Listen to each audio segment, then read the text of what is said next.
Welcome to another Double E Double N, your Eagle Eye News Network. We have an action-packed show for you today, so put your combs away, sit up in your seat, and listen up, because school's in session. Lesson 1 is coming at you next.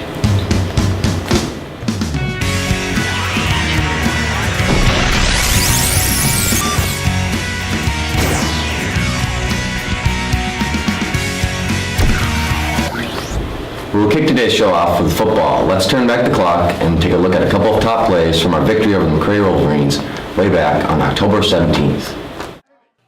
Taking now to a big 4th and 1. On the 1-yard line, the Eagles come up with a big stop, saving a touchdown. After holding the Eagles to a punt, McRae marched down the field to score a touchdown, but fumbled this extra point, as Joe Weeding delivers a big hit on the McRae kicker. After a penalty brought the Eagles to a big 1st and 20, Phil Clavin made this highlight grab toward the Eagles a first down. Midway through the 4th quarter, Kellen Kessler behind center drops back for a deep bomb to Haas, who will make the insane one-handed snag.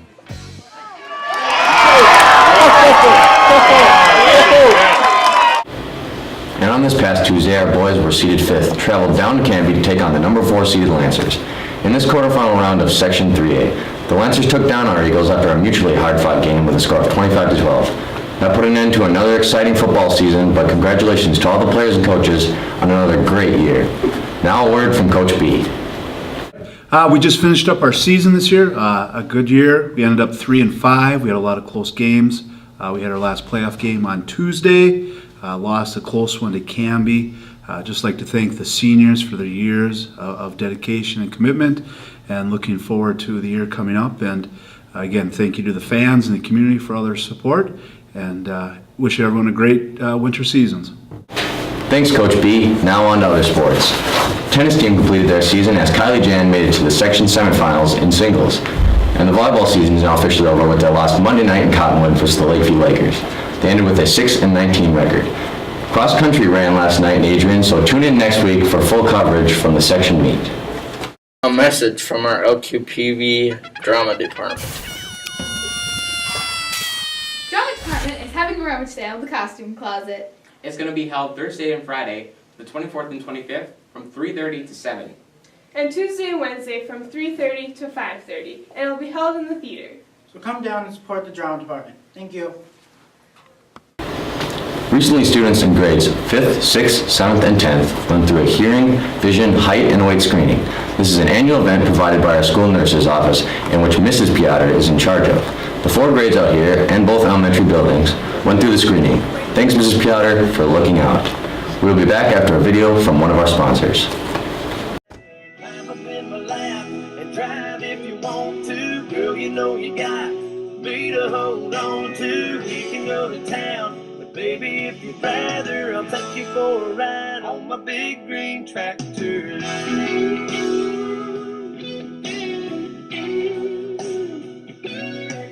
Said we can fire it up and I can show you around. Sit up on the hill and watch the sun go down. When the fireflies are... It's time now for Meet Your Staff segment. Give me 1 sec, I'll change it to something a little more comfortable, change up the set, and I'll be right back.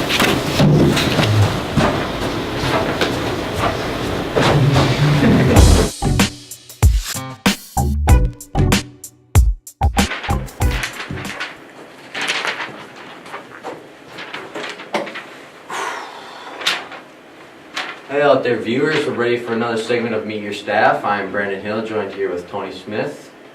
Tony, thank you for giving us a little bit of your time. We'll learn a little bit about you here. Thank you for joining us. Well, thank you for having me.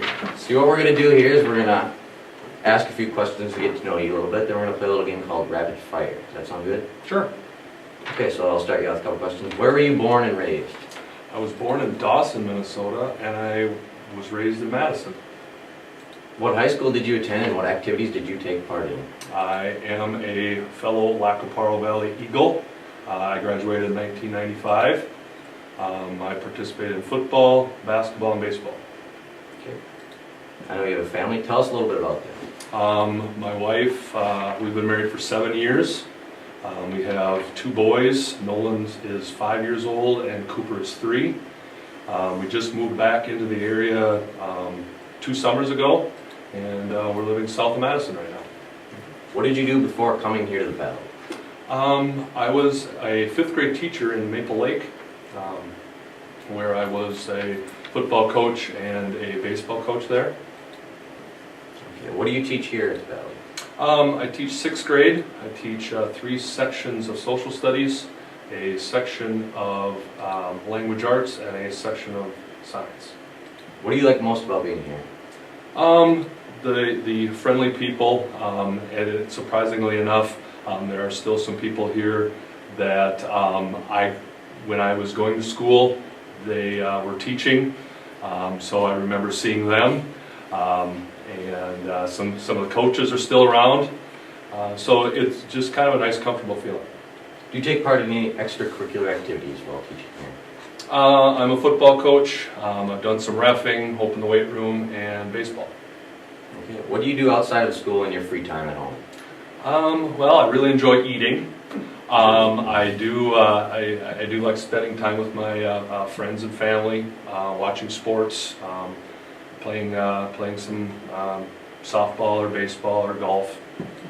Coaching summer rec? Coaching summer rec is that is definitely a highlight of the summer. Definitely. Okay. Now it's time for rapid fire. Here's how it works. We're gonna put 20 seconds on the clock. You're gonna try to answer as many questions as possible. Okay, I'll remind all you viewers out there, Mrs. Wozlowski holds the current record with 8 questions total. You think you got what it takes here? Yes. Okay. Timer, are you ready? Yes. Okay, here we go. Favorite sports team? Twins. Favorite TV show? Friends. Favorite book? Where the Red Fern Grows. Did you once live by me? No. Favorite food? Pizza. Favorite holiday? Christmas. Favorite sport? Baseball. Favorite number?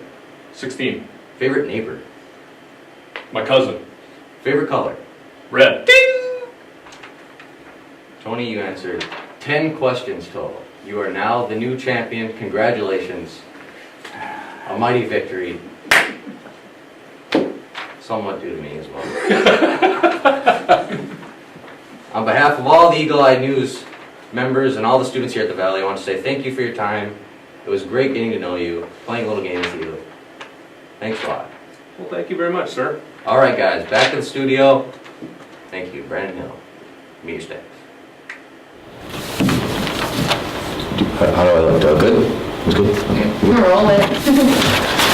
Some of you may have had or known Mr. Ludvigson, or have had him in our class in the past.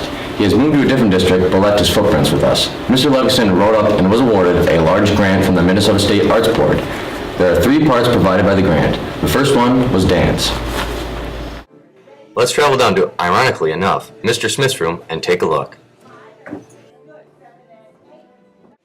Mrs. Nueje was the dance portion instructor. And to each other, you're good. Can you tell us what exactly is artist in residence? An artist in residence is a person who is commissioned to come in through whatever funding or whatever organizations are partnering to bring, not to supplant what's going on in the school, but to supplement whatever arts learning or academic learning is happening in the schools. So we set up for whatever time that we've been commissioned to be here, whether it's a week or a portion of a week or a month. The residencies last varying lengths, but I'm going to be actually with the middle schoolers for 2 more days. So our residency time was a total of 4 days. Yeah. The 6th graders, while in social class, integrated dance with Mr. Smith's curriculum. One more. Goes these up. Here's the slow ones. Go. Small, small, small. That way. He and I constructed an idea of working around Minnesota history. That was the academic content area that we were intending to link to dance, because that was part of, under the Minnesota State Arts Board Arts Learning Grant, we were to do some linkage between the 2 disciplines, the arts and education. Practice makes perfect, and so the middle schoolers practiced, and practiced some more. Rush. Now. 1, 2, 1, 2, and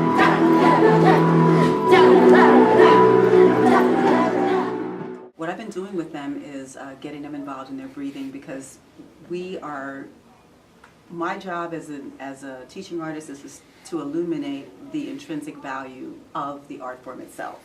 And so what I've been doing is basically getting them to understand like what relationship you need to have with your body and how the mind and body are connected in order to be an effective dancer, in order to speak through the language of movement. So we've been doing lots of breathing, we've been doing some stretching, we've been doing some balancing exercises, some core work, and it's been really interesting. They've been doing a great job, and they don't shrink back from any single challenge I've given them. So. This week, another artist is working with our art classes. They are creating a masterpiece for the LKPV school community to enjoy for years to come. Next week, the third and final portion of the grant dollars will be used. These dollars will bring in poetry writing and fairy tales to our English classes. It's now time for the first ever Eagle Eye News joke battle with the joke master, Mr. Lowry and Mr. Clemenson.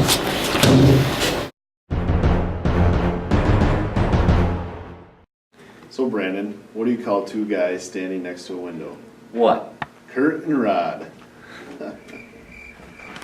Classic. What does Mrs. Connor call a dead parrot? A polygon.